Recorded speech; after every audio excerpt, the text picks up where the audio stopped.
welcome back everyone. Josh Weber here from Big Red Jelly. Again for our weekly podcast slash vlog. Thanks for tuning in if you are.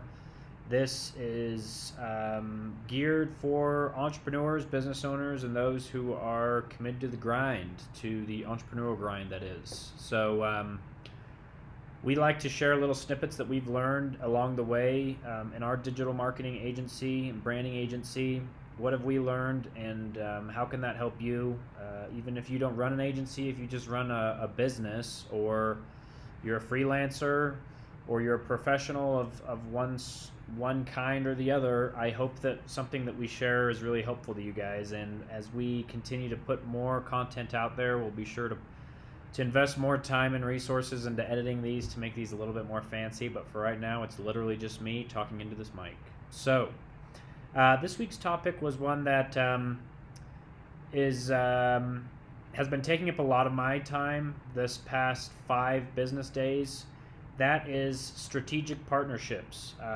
What a fun little keyword that gets thrown around a lot now. Strategic partnership. It sounds really cool, sounds fancy. People's ears perk up when they hear that. What is a strategic partnership? And how does it apply to a small business or a big business for that matter?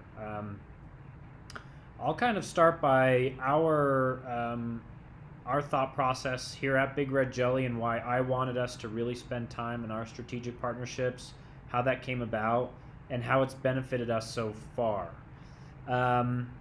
Here at Big Red Jelly, we are a full-service digital marketing agency, and I really do hesitate to use that term full service. And a lot of people like to use it, and I think you know why.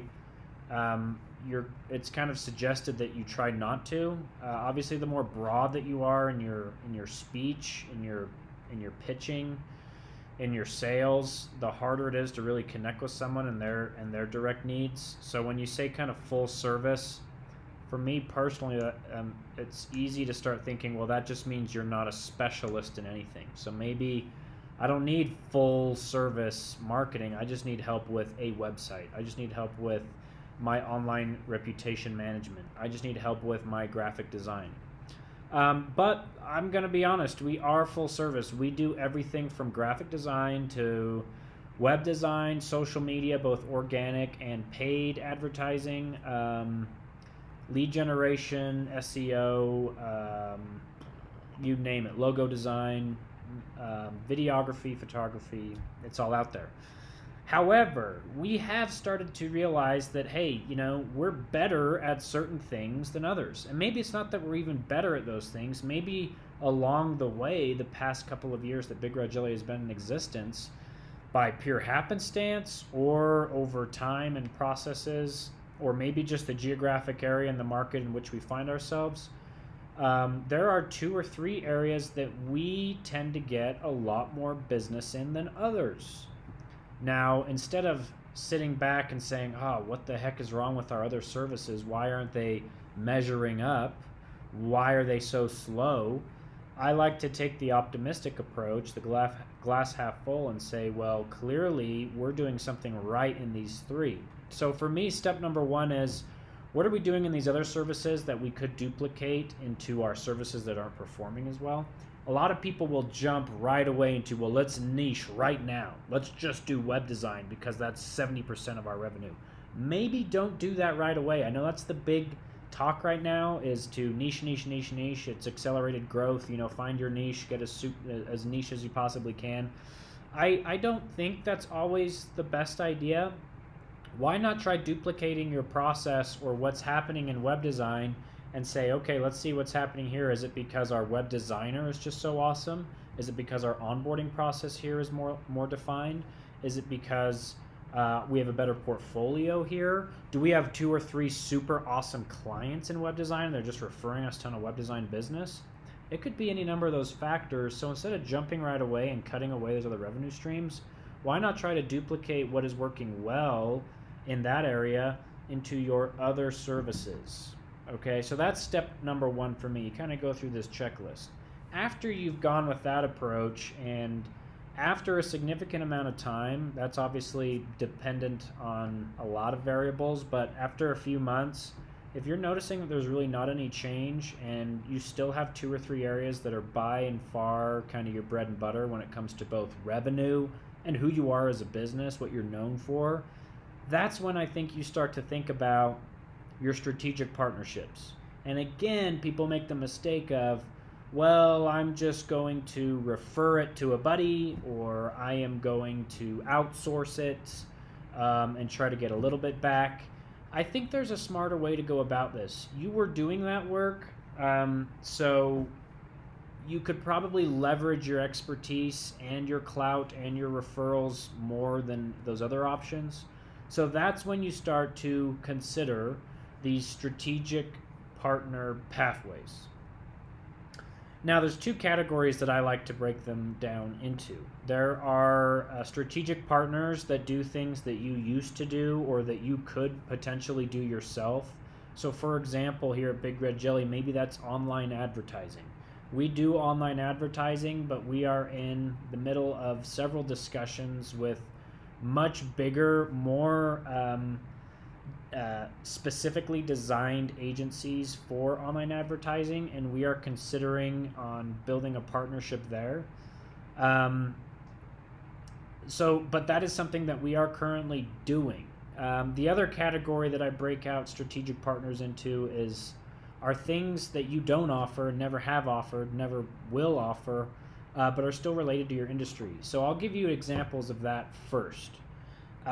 For us in the marketing industry, marketing, advertising, PR, and communications, I would in fact, you can obviously create these concentric circles that just kind of keep going on and on and on, but I'd probably start with, okay, marketing, advertising, PR, and then communications is kind of like the very broad one. But let me give you an example of some strategic partnerships that we've built within this category. We don't do any traditional advertising, aka we don't print any signage. We don't create banners or custom signs or billboards. But there are companies that do that, and there are some that do it very well. One of those companies is based here in Salt Lake City. They are M Graphics. They are an awesome team. I had a personal connection with one of their sales reps, and that led me to a discussion with their owner, in which case, again, the meeting looks something like this. I sit down with him and I say, hi, thanks for meeting with me. I've reviewed your website. I've seen what you do. Here at Big Red Jelly, we are in the middle of solidifying our strategic partners. We want to offer our clients and referrals and leads.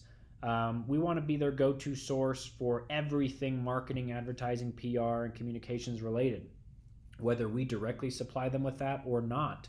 We want to be the guys on the block that have this reputation of, hey, those guys might not do it for you, but they'll point you in the right direction. They know how to get that job done. They know everyone. It's that old adage of it's not what you know, it's who you know sometimes. So at Big Red Jelly, we're looking to solidify our strategic partners. You guys do awesome signage. I know your sales rep quite personally.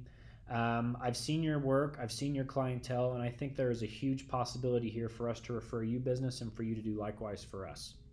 And to get even more specific with you guys, what I like to do is when I send over a more specific pitch or kind of proposal / overview for the strategic partnership, the 2 most important slides in that deck are, here's what we would require from you, and here's what you get from us. That's what really matters, right? So, for example, what does M Graphics get from Big Red Jelly?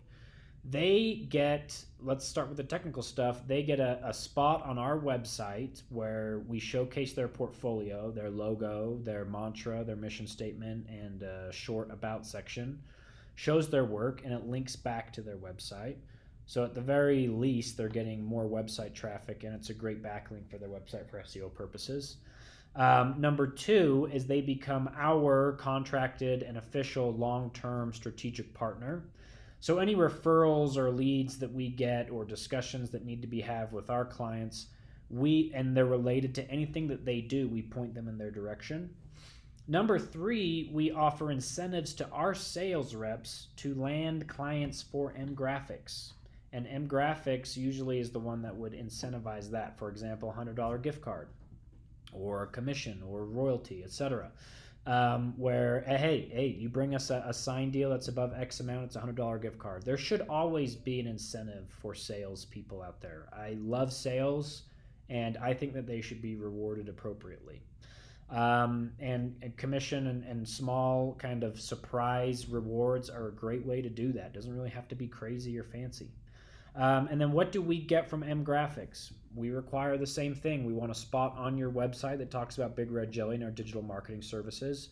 We want you to showcase some of our work on your website, and we want to be your contracted strategic long-term partner for all of your web design and digital branding referrals and leads. And we are going to offer your sales reps a $100 gift card anytime they upsell a website when they're on the phone with someone. They're on the phone with a brand new restaurant and they're getting their bar lights and their bar signs put in that front window. Then they can ask them, hey, I also noticed that your website it's not super mobile friendly when I was checking it out on my phone. Or, hey, I actually had a hard time finding your contact details to schedule this call. Do you guys have a website? No, we don't. We're in the middle of it. Blah blah blah blah blah. Can I put you in a discussion with Josh over at Big Red Jelly? They really specialize in cost-effective custom web design, and they love working with local restaurants. And in fact, I know they have a local discount and a small business discount and an entrepreneur discount, which I think you would apply for all three of those. Can I put you in touch with him via phone or email? Sure. $100 gift card for that guy. We get a great lead. I get a great discussion. We're going to close that deal 90% of the time. So there's a strategic partnership that, again, is one that we're working with right now, and so far it's been phenomenal. Other groups in that same category would include Advice Marketing. They do video production and kind of traditional marketing strategy. They also do direct mail, which don't hate on direct mail. The numbers are quite fascinating. Depending on who you're trying to target, direct mail can be still one of the most effective ways to get in touch with baby boomers and older. And in case you guys don't know this, but baby boomers have most of the money. So, anyway, people like to kind of scoff at direct mail, but it's not. And, think twice, but we'll see what happens in a few years, right? Anyway, so then there are the other strategic partnerships, which are a little bit more complicated. That's the other category, which are, okay, what if your services, even though they might be profitable, maybe the value cost or the opportunity cost is not there for you, or it's too great. It doesn't allow you to really accelerate in web design, and so you want to offload online advertising.